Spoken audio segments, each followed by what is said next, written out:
Happy Friday. How's it going out there? Did you guys have a good week? Hope everybody had a good week out there. We had a good week here. Quick shout out to Bill, Patrick over in Tampa, Steve, and Johnny B, he calls himself. A couple new faces we may be looking to add around here at Jazz. We're looking. We'll see. So quick shout out to them. Hey, we're financial advisors here to Jazz Wealth. This is a show that we do every day. It's called Closing Beat. And we just go over the stock market, right? Just good, the bad, and the ugly. Try to share some interesting things with you. Not a lot to cover today, so we'll be brief with you, but hope you keep us in mind at Jazz Wealth. We're also playing a game. It's called Guess the Dow. Every Friday, we announce our winner of Guess the Dow. You can go to jazzwealth.com/Guess the Dow. Tell me where you think the Dow will close next week. And if you're the closest, without going over like our winner today, we'll send you a $100 gift card. And if you're one of our clients, like our winner today. I love when our clients win. Not that I'm not cheering for you guys. I just love when a client wins and we can reward them. Donald G, he knows who he is. I've already emailed him. He was the closest. He happened to be a customer of ours. 28123.98. So what seemed like kind of a random guess there paid off for Don. Congratulations. We're crediting your account $100. If you're not one of our customers, you can still play. Go to jazzwealth.com/Guess the Dow. You just enter a couple questions. Your name. How do we get a hold of you if you won? We'll send you a $100 gift card. If you're one of our customers, you could choose to have the gift card if you'd like. But there's no marketing. We won't spam you or anything. Promise. No strings attached. We won't even bug you. If you won, we'll let you know. If you didn't win, we'll go on to the next week. No problem there. So it's not something that we use as like a game or to get your email address or something like that. We don't play those games here. Hey, also, we did a class last night. Every Thursday, we do a class for customers. Just love to teach, love to interact with them, let them know what's going on. Last night's class was on market decline statistics, and we made it public. So if you go to our YouTube channel, you can actually look at last night's video. If you didn't get a chance to make it, check it out. And a lot of people there. It was a cool class. Anytime it's nighttime here, and we use that speakeasy over there, those bottles are real on the shelf. We tend to loosen up a little bit, have a good time. So hope you enjoyed the class last night. If you missed it, go ahead and check it out. It's on our YouTube channel, jazzwealthmanagers.com. I say that because we're also on Roku, supposedly. So if you're watching on Roku, hey, go to our YouTube channel. Anyways, let's talk about the stock market. Flat. That's it. Have a good night. I hope you enjoy the rest of your weekend. No, just kidding. The stock market was basically flat today. Started off strong. Dow was up over 100 points to start. Then it was down 100 points. Then it went back to flat. So let me show you real quick. Let me just do this here. So here's the S&P on the chart.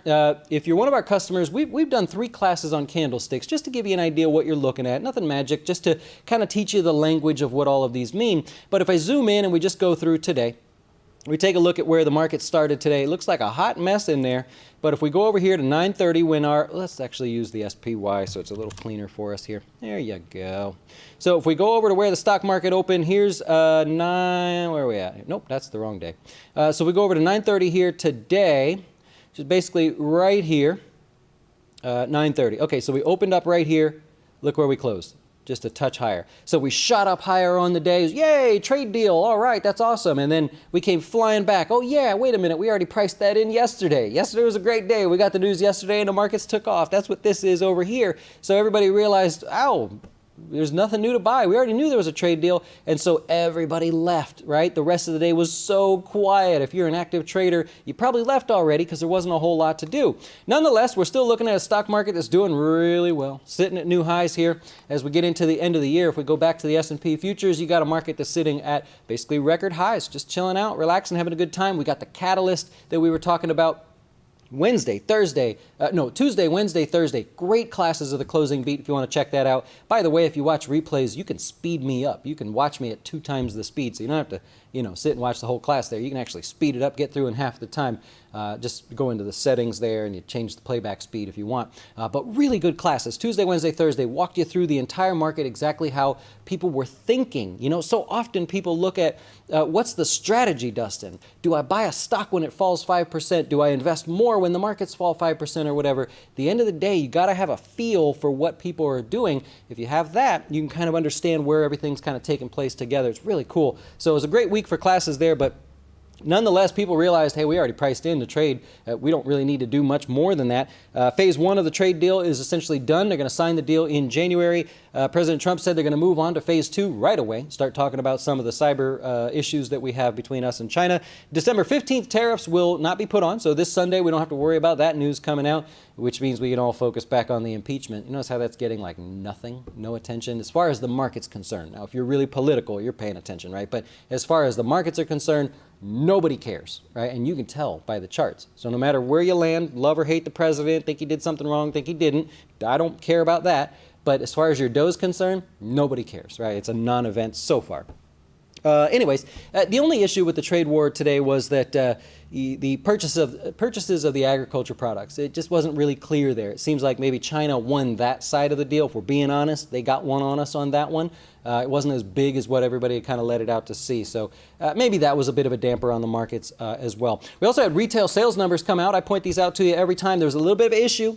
So retail sales missed the expectations, although they still grew. So we were expecting like a 0.5% growth. I think we got like 0.2% growth in there. So it wasn't great, but it was still growth. If you dive into those numbers a little bit, a lot of the discretionary type spending areas of the retail sales number were a little bit weak, right? Your sporting goods, your clothing, online purchases and stuff, a little bit weak in there. It's not the greatest sign, but it is quiet before the storm of the holiday season, so hopefully that picks up there. One of my favorite things to look at in the retail space, I'm dying to get a chart for this for you guys, but we don't have the data for one of them.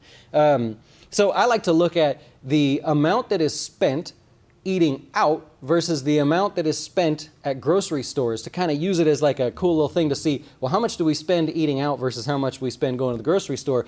So here's how this goes. I've been pointing this out the last couple of times.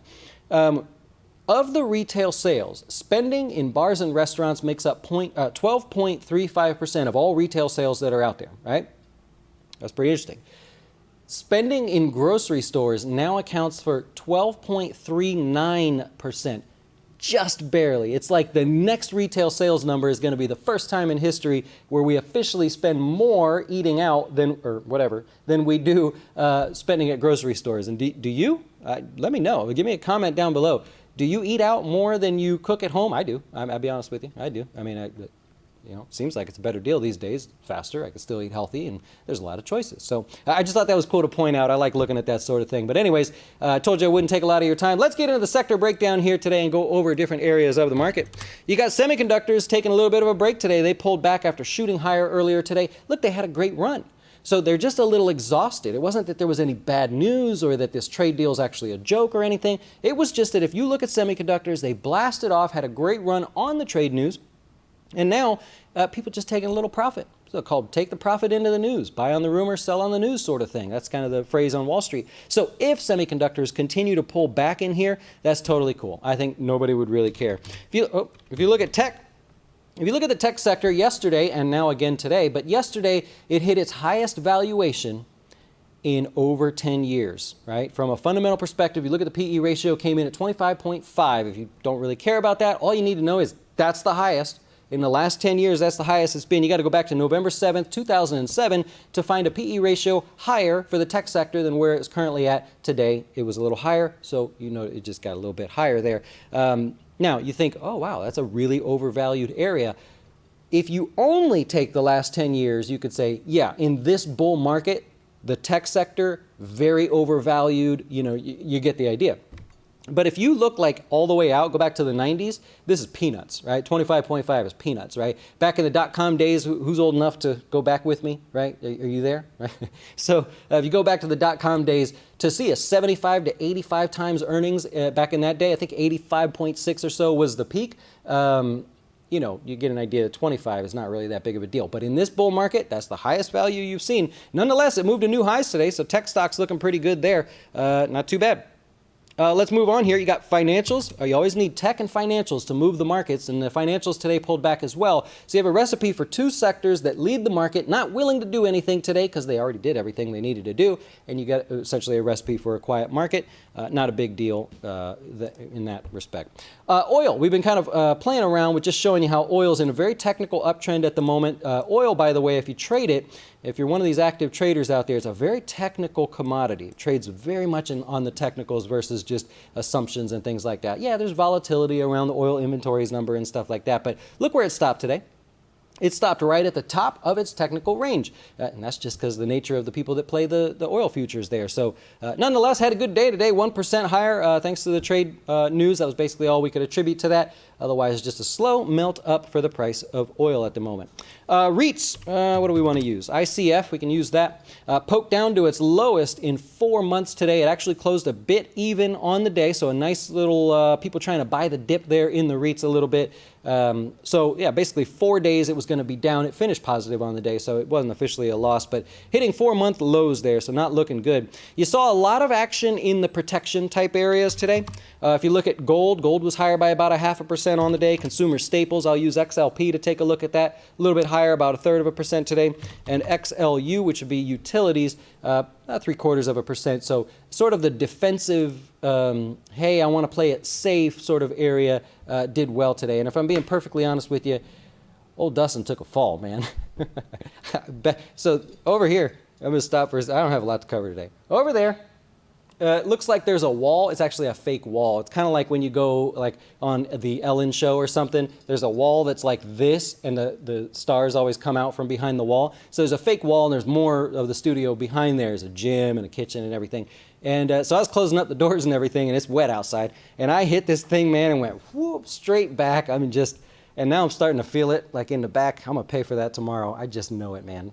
You get to be in my age, you start taking falls, man. It doesn't end up well for you.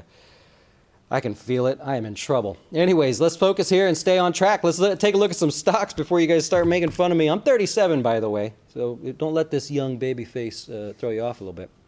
Facebook a little bit lower today again. Wall Street Journal yesterday said the FTC is considering a preliminary injunction against the company as soon as January. You had people read the headline after hours and make their decision to sell the stock throughout the day today. So down another 1 1/3%, almost back to the 50-day moving average. I noticed the gaming stocks still tried to continue early today. So like here's Wynn. Wynn Resorts started off on yesterday's news about Macau and how they're going to make it more of a diversified economy over there. And so it started off strong, got a little profit taking in the mix there. Las Vegas Sands, that happens to be one that we own here in our portfolios at Jazz, was up 0.5%. I would expect that to start pulling back as well, so I'm not trying to like highlight that we did better for whatever reason. MGM also was higher on the day, but you kind of think like, okay, that news is in there, everybody got excited. Some of the short-term traders will likely take some of their profit there.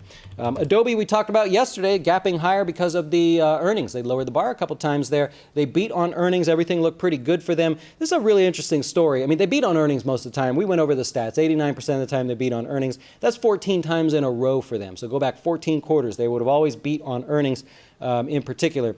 Growth rates of 20% still. It's a big company.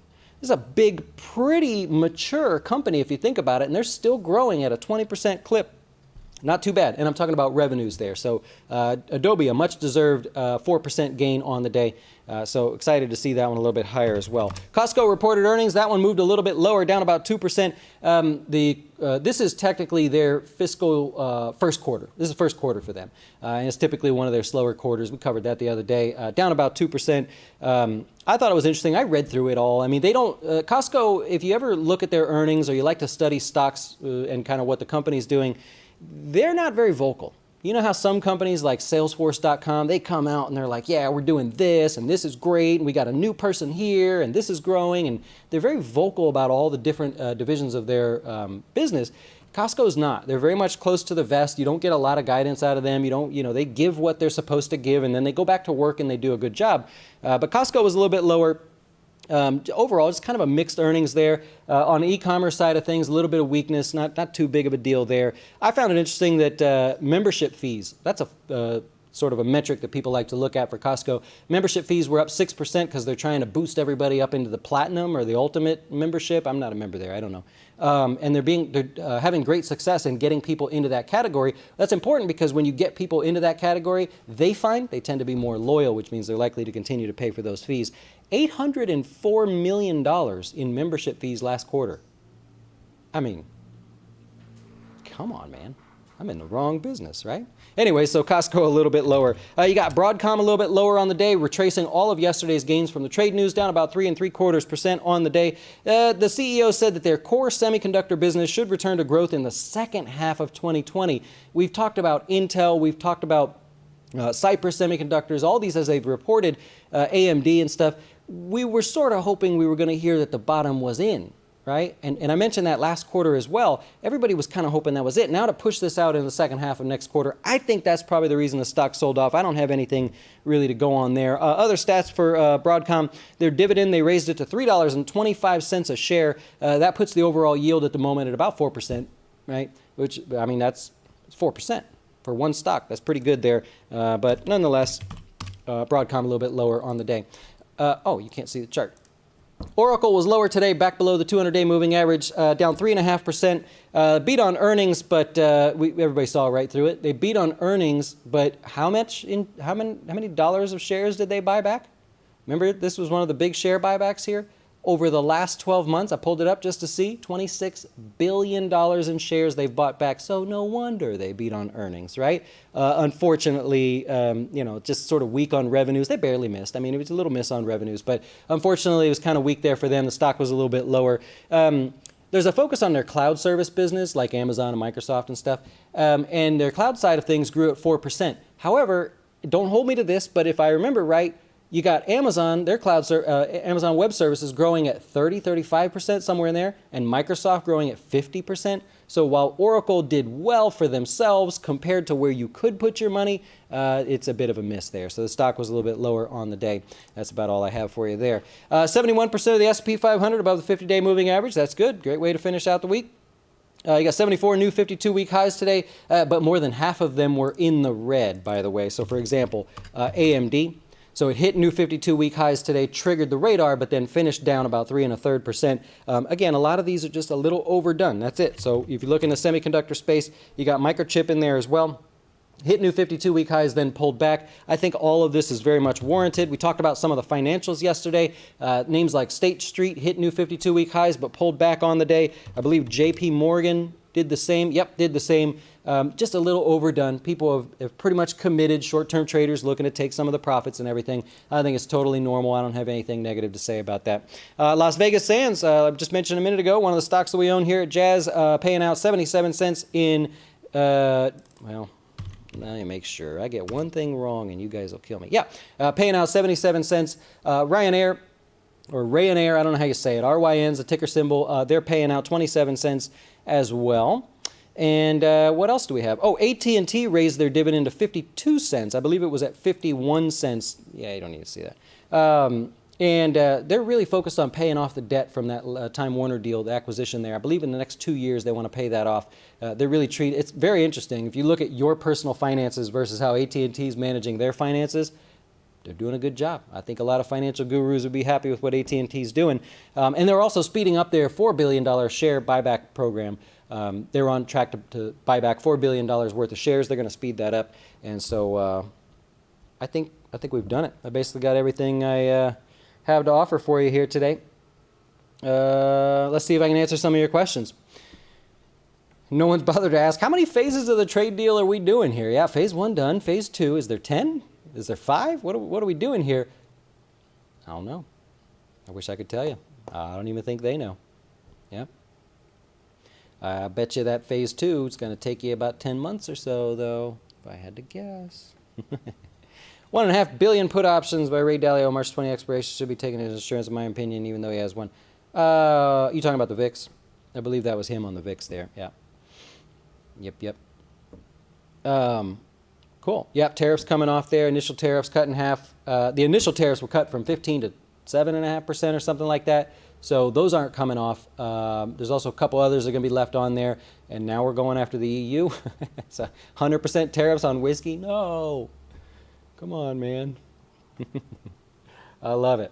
All right, well, I think I've kind of nailed it there. You guys are pretty quiet today. Everybody's also checked out. Look at the people in here watching. Not a lot of people today. I understand that, right? It's been a slow, kind of quiet day. I will wish you a great rest of your weekend. Have a great weekend. If you want to check us out at Jazz Wealth, that's great. I think you just check out the class last night. It was a good class. It's free. You can watch it on our channel there. And I hope you enjoy that. And, of course, if you have any questions, you know where to find us. Enjoy. I appreciate you guys hanging out with me today and checking in. We'll see you again on Monday to do it all over again. Adios. Hey, wait! Before you go watch one of our other great videos, have you had a chance to see our new FinTips videos? They focus on one topic at a time, covering investing, personal finance, and anything that can quickly help you with your dough. Best of all, we'll keep it real short, because we know time is money.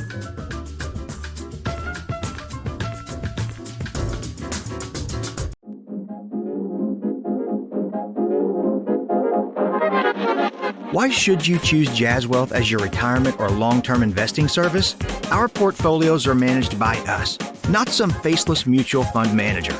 Our private classes will teach you everything about investing and getting your dough straight. Best of all, our fiduciary standard means your best interest comes before ours.